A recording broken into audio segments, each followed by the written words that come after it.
Matthew 27, verse 57. As evening approached, there came a rich man from Arimathea named Joseph, who had himself become a disciple of Jesus. This first we've heard of Joseph, really, I think, in Matthew's gospel. Two things about him that are noteworthy. One, he's rich. Well, I guess three things. Two, he's from Arimathea. And three, he's a disciple of Jesus. Verse 58, going to Pilate, he asked for Jesus' body, and Pilate ordered that it be given to him. Now, last time I said this is a pretty courageous move. I don't think he stood to, any kind of trouble from Pilate.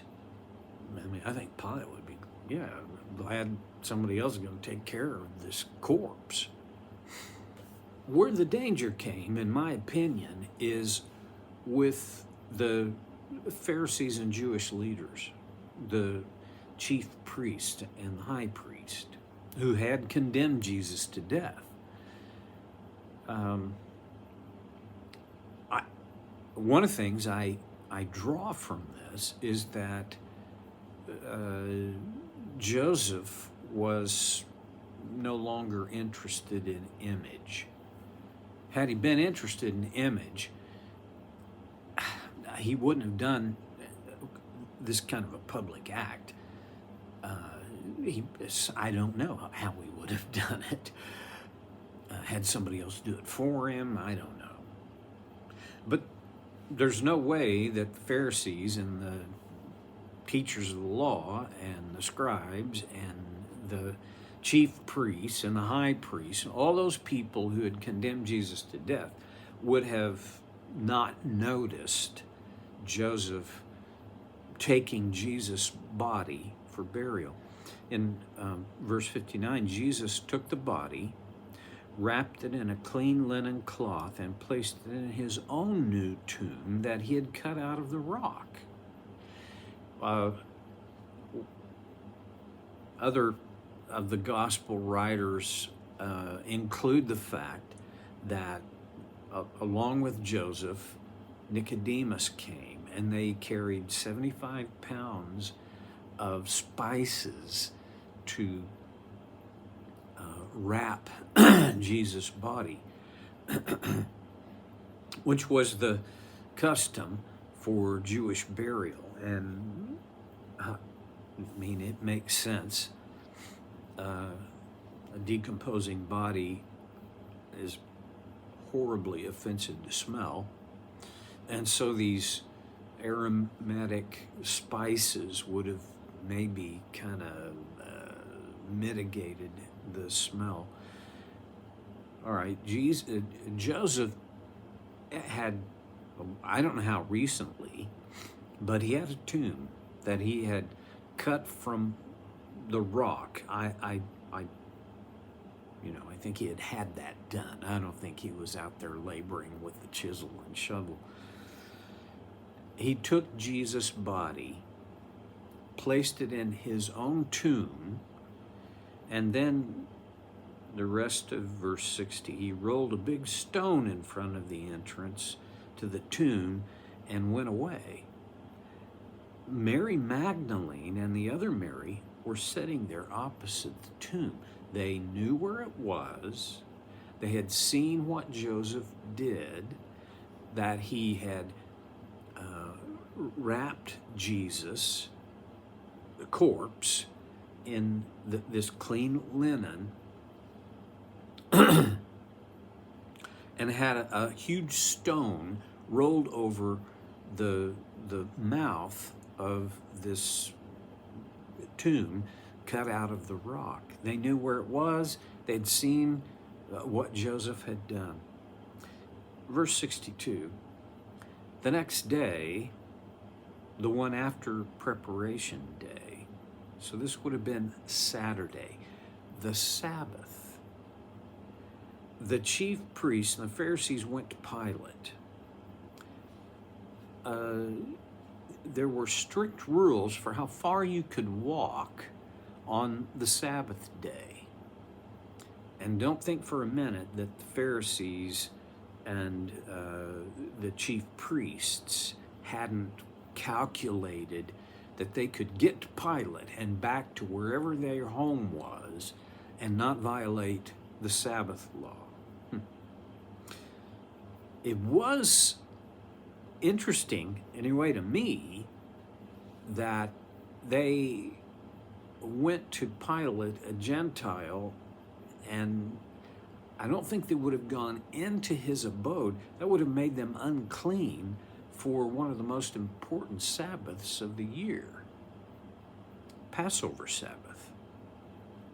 Anyway, verse 63, "Sir," they said, "we remember that while he was still alive, that deceiver said, 'After 3 days I will rise again.' So give the order for the tomb to be made secure until the 3rd day. Otherwise, his disciples may come and steal the body and tell the people that he has been raised from the dead. And this last deception will be worse than the first." So they were what they were doing was covering their bet. I don't believe that they thought Jesus was going to be resurrected.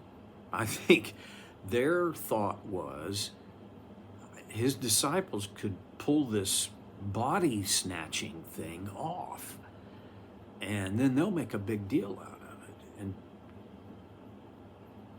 in other words, Pilate was right. These guys were supremely self-interested. Verse 65, "Take a guard," Pilate answered. "Go, make the tomb as secure as you know how." So they went and made the tomb secure by putting a seal on the stone and posting the guard. This was not a temple guard. This was a Roman soldier. And although we have this in the singular from the NIV, it's not likely that it was just one. I think it could have been 2 or 3. This was a small guard detachment, in my opinion. Okay. Look how they made the tomb secure. Well, they posted a guard, right? And then they put a seal on the stone. There. Well, kind of the only thing I can think of that the seal would have done is it would have made it official. This tomb is closed by the seal. Whose seal was it? I don't think it would have been Pilate's, or we'd have known Pilate would have sent his signet with them. But it was the chief priests. Well, okay. But I don't want to make too much of it. I probably will, though. You know me. Aren't there times we do something similar to that? I mean, how secure is putting a seal on a stone covering a tomb? Not very. The guard would have helped. Yeah, okay. But sometimes we do similar things. We hide something away and we seal it off to make it secure. We don't want anybody to know about it. We don't want anybody going back there and pulling it back out. And you probably don't. Sometimes I do. On to Matthew 28. We're rounding third, headed for home. After the Sabbath, at dawn, on the first day of the week, Mary Magdalene and the other Mary went to look at the tomb. Now, why that's important is because Jesus had died and been placed in the tomb on Friday. died at about 3 o'clock. We don't know what time Joseph went to Pilate to get Jesus' body. I'm guessing late in the afternoon. The other gospel writers indicate that there wasn't time to fully dress Jesus' body before the beginning of the Sabbath, which was sunset on Saturday. Saturday passed. Sunday morning at dawn. Now, for us, that doesn't equal 3 days. But it did for the Jew. Friday, Saturday, and Sunday until after dawn, those were the 3 days. And you can, I know that people take the fact that this was not 3 full days, and they try to make something of it. There's nothing there, okay? After the Sabbath, at dawn, on the first day of the week, which was Sunday, Mary Magdalene and the other Mary, I think the other Mary was Jesus's mother. Apparently there were more than 2 Marys in the crowd of women who supported Jesus and his disciples. But these 2 women went to the tomb. They knew where it was. They had seen Joseph put Jesus' body there. They had watched him close the tomb by rolling a stone over it. Verse 2. There was a violent earthquake, for an angel of the Lord came down from heaven, and going to the tomb, rolled back the stone and sat on it. His appearance was like lightning, and his clothes were white as snow. The guards were so afraid of him that they shook and became like dead men. I mean, I think they just dead away fainted. They were fully unconscious. The violent earthquake. Remember, there was another earthquake at Jesus' death. Now here's a violent earthquake, and I don't think the earthquake rolled the stone back. I mean, the angel did, and the reason I say that is because that's what Matthew wrote. A violent earthquake, and an angel of the Lord came down from heaven, and going to the tomb, rolled back the stone and sat on it. It's kind of like, okay, open house. I'm going to hang out here. He was obviously not a human. Matthew kind of finds words failing him to describe his appearance. The appearance of the angel was like lightning, and his clothes were white as snow. He was so, I'm going to use the word intimidating, that the guards, they fainted. I mean, they just flat passed out. I don't want to, paint these guards in a way that's not accurate, but you know what? A Roman soldier,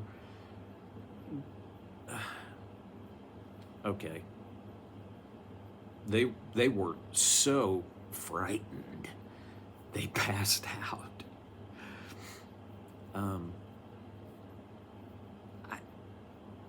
The scene of this, I travel back there in my imagination, and on some levels, it makes me laugh. On other levels, it's overwhelming. I'm out of time, so I'm not going to pick it up on verse 5. We'll start there next time on Soak Here with Stevie Boy.